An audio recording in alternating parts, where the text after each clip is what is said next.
Past simple আর past simple আর past পারফেক্টের মধ্যে পার্থক্য কোথায়, আমরা ধরবো কিভাবে?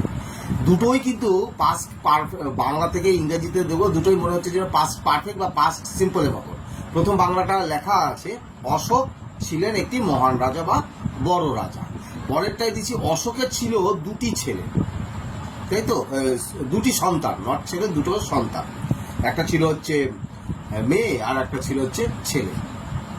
তো অশোক যেটা ছিল, যে লেখা আছে বাংলা, যে অশোক ছিল একজন মহান রাজা, তাহলে লিখবো এটা, Ashoka was a great king, right?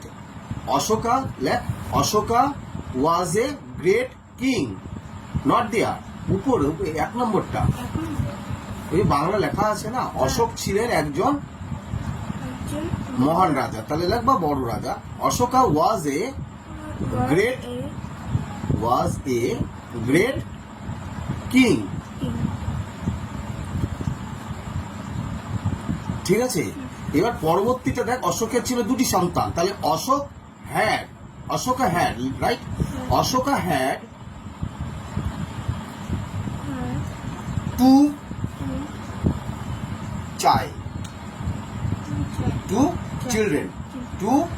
Children, ওকে?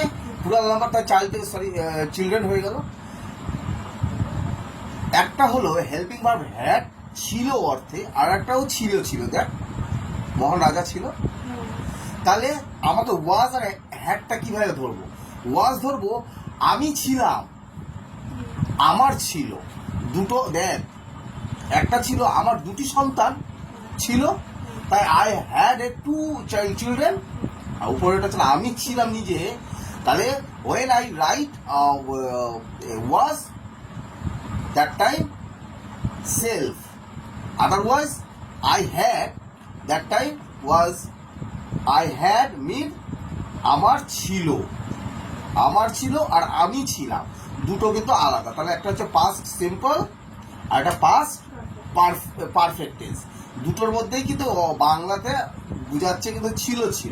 তাহলে কোথায় বসবে বুঝতে পারছিস তো?